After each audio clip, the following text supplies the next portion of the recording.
Hello everyone and welcome back to the Great Book of Grudges. My name is Nathan and we're here with VALKIA the Bloody, one of 4 champions arriving with the new Champions of Chaos DLC. She is a rather popular character that has been highly requested for a long time now, and she is joining the Warriors of Chaos. There's a lot to talk. You start off in the Immortal Empires, pretty much at the top left-hand corner of the map, which is actually extremely lore-friendly as... well, there's a certain part of the lore where she decides to give the Dark Elves what for. You're up for a bloody type of campaign, but this makes sense considering that VALKIA the Bloody is dedicated to Khorne, and with the Champions of Chaos, this faction is very much styled as a mono-god Warriors of Chaos faction. So, with all that being said, let's just jump right in and talk about all her unique mechanics and what makes her so strong. So let's start off with her faction effects known as Consort of the Blood God. Your faction has access to bloodletting, which is a little bit different to that of Scarbrands, so don't you worry, we'll be showcasing that a little bit later in the video. Campaign movement range plus 15% after winning a battle for all characters, once again keeping you aggressive, and this can be further enhanced a little bit, don't worry, again, we'll show that in a bit. Souls gained from sacrifice captives plus 50%, a very valuable resource for the Warriors of Chaos and quite an easy way to get it with a Khorne faction. And finally, vassals gain frenzy and spread Khorne corruption. Overall, very strong benefits, especially the campaign movement range, as this keeps you going, and we know this is a very big map. When it comes to her own unique trait, the Gore Queen, it has the following benefits. Passive ability, the Gaze of Khorne, and campaign movement range plus 35% after enemy retreats from battle. This is very useful to catch up any fleeing enemies, and keeps you still very hyper-aggressive, which kind of makes sense for VALKIA. The Gaze of Khorne itself is a passive ability, it's an augment aura, which increases base weapon damage, armor-piercing damage, and leadership for all your units in around a certain area, which is quite beneficial as she acts as a buffer, which really is needed. Let's be honest, Khorne doesn't have any magic, so you kind of want a little bit of extra fight on you. Her basic skills are focusing on melee damage, and well, that's expected from VALKIA, so we do now turn our attentions to her unique skill line, which is focused around, well, doing more damage, even having Vanguard for her Chaos Warriors and Marauders and Chosen, which is amazing. You can get some extra bar, some wound recovery time, extra physical resistance. So in general, it's just melee focused once again, but keep in mind that this faction is going to be a lot for melee damage, and you shouldn't be too worried about the lack of magic. You're still able to do a little bit of magic, we'll talk about that a little bit later, but it's mostly about making her a powerhouse. VALKIA will also have access to some fairly powerful items, as you can see on screen. There's also a set bonus, but again, it's focusing on making her do a lot of damage. It's even quite good for the Khorne Demon upkeep, as you can get Khorne Demons, as we're aware with the Warriors of Chaos now, they can get gifts. So with VALKIA specifically, you're able to actually have a quite healthy mix of both, and in all honesty, your demons will be cheaper with VALKIA than anything else.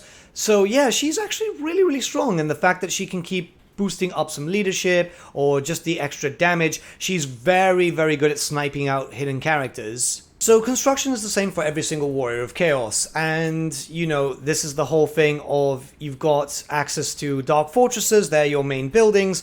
There are other areas that you can take, but they're like outposts, so they're kind of useless. However, it's important to note that your economy for your Dark Fortresses is quite important to build up and obviously keep them well defended. But I must say through my own playthroughs that VALKIA gets a lot of money. There's a lot of other ways to get money through post-battle loot and so on. So you're actually a little bit better off with VALKIA experimenting. Mind you, still go for the building that focuses on cash because it's very useful. You will have some uniquely styled edicts here, commandments, and these are, you know, the usual stuff. It's very similar to that of the other Champions of Chaos, but it's more Khorne themed, so you'll be boosting up your melee defense or melee attack, or even spreading Khorne corruption to your area or the area next to it, which is still fairly important, as spreading corruption is better for you to be able to recruit units, so you're going to want us to be able to do that. Your characters will naturally do that anyway, but a little bit extra helps. And again, I'll cover authority, which, as you know, is quite important because this is what's going to make your soldiers cheaper.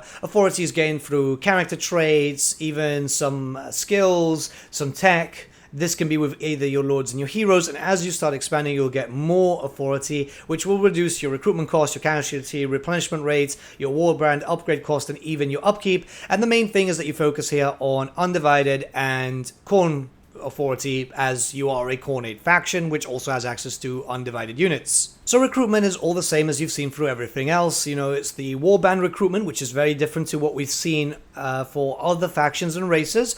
But the Warriors of Chaos have this new system, which is kind of RNG focused. You've also got 2 different rosters of units that you can take advantage of, which is the Chaos Undivided and obviously the Chaos Warriors of Khorne, which is a fairly large roster. A lot of these units you're already used to, as Khorne didn't really get a lot of new stuff in this DLC, mostly because most of these units were available in Warhammer 3 base game as they were part of the Mono-God Khorne roster, but it's stuff that you already know. You know, you've got Chosen, you've got Warriors of Chaos, you've got your Marauders, you've got your Knights, your Skull Crushers, anything that you need for a proper Khornate warband. And obviously you'll be able to get access to some demons, and these are Khornate and some undivided monsters such as the Dragon Ogres, the Hell Cannon. You do get a decent amount of units overall, and it does add to some extra flavor. This will also get you some extra range because skull cannons are quite cool. Bloodletters are obviously very useful. The Bloodhounds too. Hell, even a Soul Grinder, Bloodthirster. You do have a nice bit of variety when it comes to everything, even though they're all melee because Khorne. As you are a monogod style Warrior of Chaos faction, you only have access to 2 different types of Gifts of Chaos. That of Khornate and obviously Undivided. So when it comes to the Khornate one, this is where you get all your demons from. You'll have to spend souls, and keep in mind that souls are a very valuable resource, though Valkyria should not have too much of a problem getting them as long as you're getting into as much combat as possible. And this is, again, a new system where you'll get a unit and then after a few turns, it's usually a 3-turn cycle, you'll get another one that you'll be able to recruit. You can build them up if you so wish.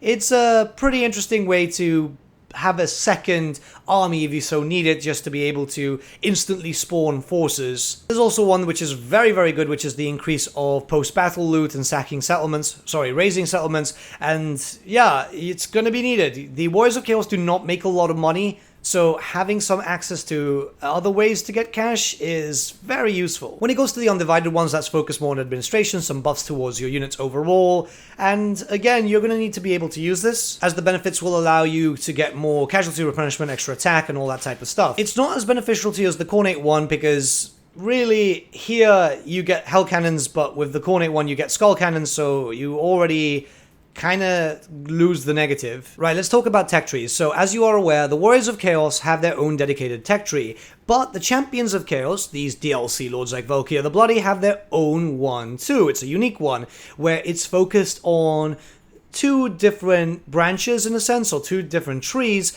You've got one, which is the outer layer, that's all focused on Khornate stuff, boosting up your Khornate warriors, getting some Khornate effects, getting some stuff that you're already used to from Scarbrand here, all that type of stuff, whereas the inner one, that's all focused on administration in a sense. This one is also quite important too, as it allows you to boost up your warriors to Chosen and just generally allow for certain upgrades. A healthy mix of both is going on, and you can stop wherever you want just to see which bonus is what. I think the system is pretty cool because that means that Village the Curseling, Festus the Leech Lord, and even Azazel have the same tree, but it's focused on their own god. It's dedicated trees to allow for more thematic play, because you won't be recruiting the Sineshi Chosen with Valkyria. You can't. So you wouldn't need that type of tech. Instead, you want tech which focuses on Khornate stuff, getting you Khornate mechanics, and giving you a mono-god feel, even though you're playing as a Warrior of Chaos faction. So I quite like this system. Right, let's talk about Bloodletting. So Bloodletting itself isn't like the one for Scarbrand. Instead, here it's focused around granting you more authority, some Khornate corruption, and even extra experience gain for your units.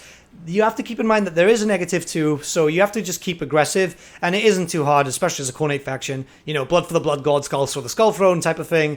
Just keep fighting, and it means that your units are going to be able to upgrade a lot faster, and you're going to get a lot of upkeep reductions as long as you keep aggressive a little quicker, so it's not really a bad thing. Now, you've only got one Lord choice, which is the Chaos Lord, and yeah, no magic, but technically yes. You see, this is a rather interesting thing, because you do get extra Lord choices as you go through this with the whole Ascension to Demonhood. So you've only got the melee-based Lords, but when you go to Path to Glory, if you don't want to dedicate it to Khorne, which I don't know why you wouldn't want to, and you decide to dedicate it Undivided, you will get access to the Lore of Fire. So if you do want some magic, and it's a pretty decent lore, you're still able to get this, only on a Lord choice, by the way, so it's not any heroes or anything.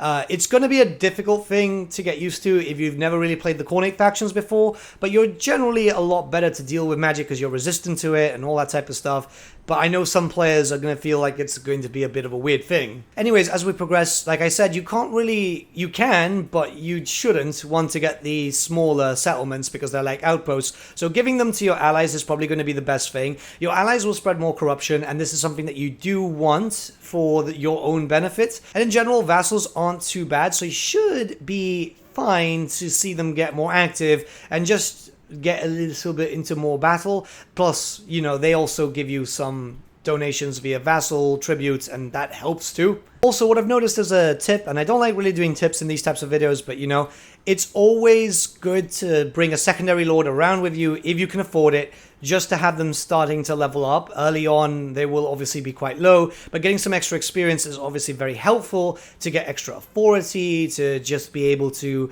start getting them ready for Ascension and going up to Demonhood. It's just because, you know, the lack of magic is kind of noticeable, especially when you're dealing with Dark Elves who have a lot of range. So if you can start getting characters up and running early, it's just generally very helpful. Path to Glory is something quite important if you want to dedicate your characters. So as you can see here, you've got your Exalted Hero, which is, by the way, your only hero choice. Once again, no magic. Once you get them to the rank 5 and you have enough souls, you can rank them up, and they'll lose some ranks, unfortunately. It's a bit of a shame. They'll go down to rank 4, but they'll become a Khorne character with their own Khorne look, which I think is really awesome. I love the idea that you can dedicate and they change the look. They've also got some skills, but generally it's just what you can expect. They'll get access to a Juggernaut, they'll be better at melee damage in general because they're a Khorne warrior, you know. So these types of things are actually quite interesting. Same thing for your Chaos Sword. You can only turn them into a Chaos Sword of Khorne, which is expected. And yeah, you know, they'll become more Khorne. They'll get access to a Juggernaut mount, which is always really cool.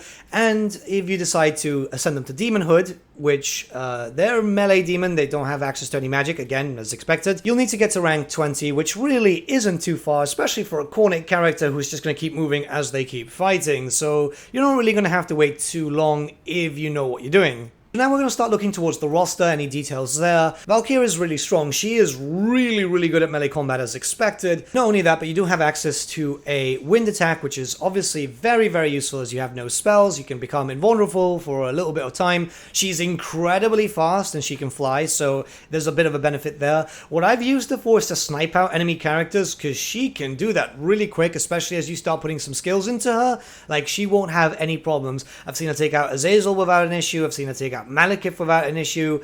The character is just built to snipe out big single entities. She's also anti-large too, so she can do that too without an issue. She's just overall very powerful. Out of all the lords, I will say that she is likely to be the strongest. These are the named characters when it comes to Champions of Chaos. Now, with a generic lord choice, you have the Chaos Sword of Khorne, which you can have them mounted. It's pretty much the only thing that you do have, so you can't really complain. What I do like is that they do have some buffing abilities, so it kind of makes them like a war shrine in a little bit of a sense. I'm a big fan of that because, yeah, no magic, so being able to buff up your warriors around the area is just really good. So they kind of act like the herald, essentially, in a sense, and I think that just is quite beneficial, especially for Khorne.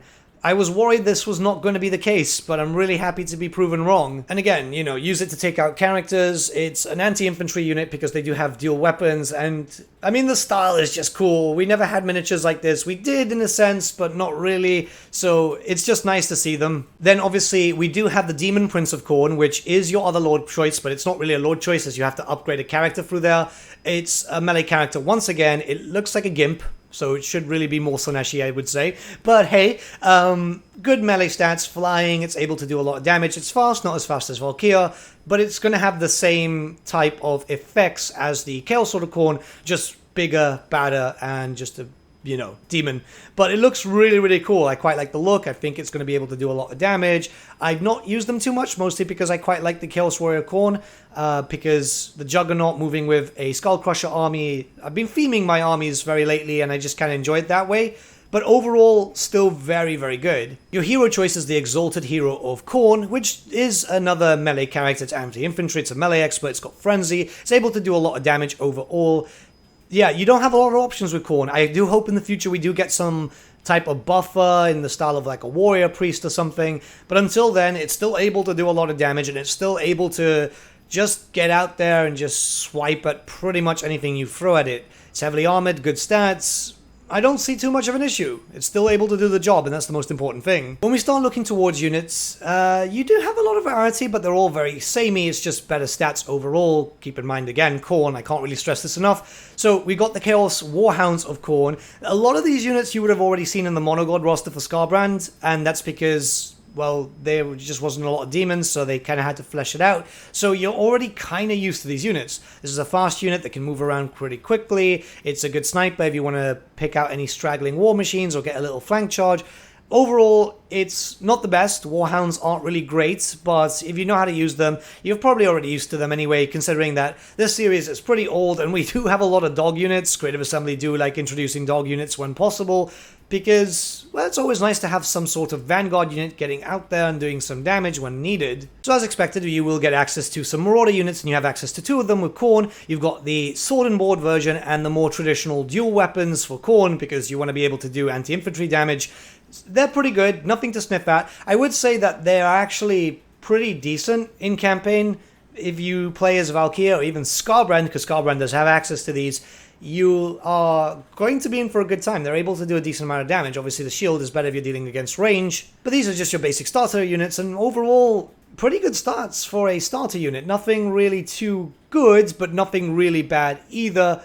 In general, yeah, damage dealers. These can then be upgraded to Chaos Warriors of Khorne, and these are units that you're already used to as they were part of the Monogod roster. So you've got 3 variants here, which is really interesting. You've got the dual weapons, you've got the halberd version, and you've got the sword and board. The halberd version is really interesting, considering that that's the only halberd version that you'll get here, which, yeah, is nice to give you some anti-large, but some of the other Chaos gods for the Champions of Chaos could have also done with halberds.